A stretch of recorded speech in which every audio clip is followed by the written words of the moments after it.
आखाती देशाचा परिणाम सर्वत्र आपल्याला पाहायला मिळते, देशभर पाहायला मिळते। परंतु सगळ्यात महत्त्वाची गोष्ट म्हणजे आपण जर पाहिलं तर याचा परिणाम इंधनावरती झाल्याचं पाहायला मिळते।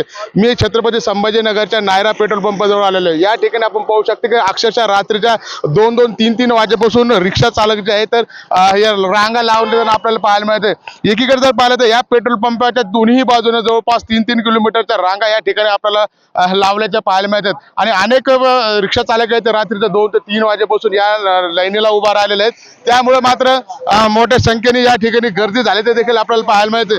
त्यामुळे एकूण जर पाहिलं तर आता गॅस मिळेल का नाही अशी भावना देखील आता या ठिकाणी त्यांची निर्माण झालेली आहे। हे कधीपासून उभा आहात काय आपण हे देखील चर्चा करणार। तुम्ही कधीपासून लाईनीला उभा? मी सकाळच्या 6 वाजेपासून उभा आहे। 6 वाजेपासून काय वाटतं आता तिथपर्यंत नंबर लागतो की नाही त्याची शाश्वती नाही आम्हाला। किती लांब गर्दी? गर्दी 2-3 किलोमीटर आहे। आता 3 किलोमीटरवर तर मी उभा आहे। आता नंबर येईल तर त्याची गॅरंटी बी नाही आणि गॅस मिळतो की त्याची बी गॅरंटी नाही।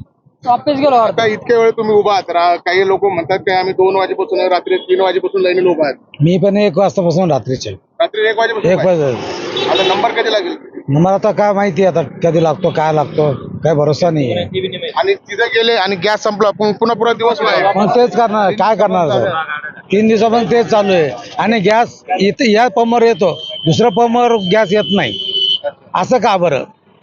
आता या संभाजीनगरमध्ये इतके पंप आहे तिथं गॅस येत नाही आणि इथं या पंपावर गॅस येतो असं का?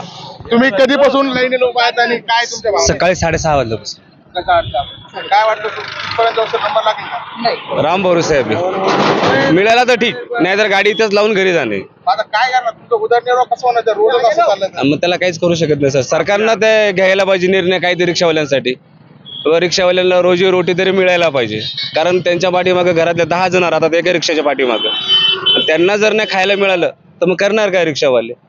गॅसचे भाव वाढलेले तर 110 झाला 120 झाला कुठं कुठं 105 झालेला आहे आणि फक्त एकाच ह्याच पेट्रोल पंपवरती गॅस आहे। मी काल जालन्याहून जाऊन आलो तरी मला गॅस मिळाला नाही। संभाजीनगर मध्ये जवळपास 50 आहेत गॅस परंतु हे सगळं बंद आहे। सर्व बंद आहेत कुठेच नाहीये फक्त नायरावरतीच आहे। मग असं जर चालत राहिलं रोज यायचं नंबराला लागायचं आणि गॅस भेटला नाही तर पुन्हा घरी जायचं तुमचा रोजीरोटीचा प्रश्न कसा मिटेल? आमचं पूर्ण बंद आहे साहेब। आता सध्याला घरी जाणं आमचं बंद आहे सगळं कारण की आम्ही रात्री 1:30 वाजेपासून इथं आहे अजून जेवण नाही काहीच नाही काय करावं? बरं ज्या रिक्षाकडं शाळेचे विद्यार्थी आहेत किंवा काही सरकारी कर्मचाऱ्याला तुम्ही ने-आण करतात मग यांचे कसे होईल? शाळेच्या मुलांना जे तर सुट्ट्या दिलेल्या आहे कारण घेऊन जाऊ शकत नाही गॅस नाहीये पेट्रोल नाहीये कसं घेऊन जायचं आम्ही? पालकमंत्र्यांनी याच्याकडे लक्ष द्यायला पाहिजे। ते आमचे शहराचे पालकमंत्री आहे त्याच्यानंतर कलेक्टरने याच्याकडे लक्ष द्यायला पाहिजे कारण कमीत कमी 35,000 रिक्षावाले जे यांचं रिक्षावरती त्यांच्या घरांचं उदरनिर्वाह रिक्षावरती होतो। ज्यांना रिक्षाला गॅस नाही भेटलं ते घरी बसू राहिले पंपावर मुक्कामाला राहू राहिले।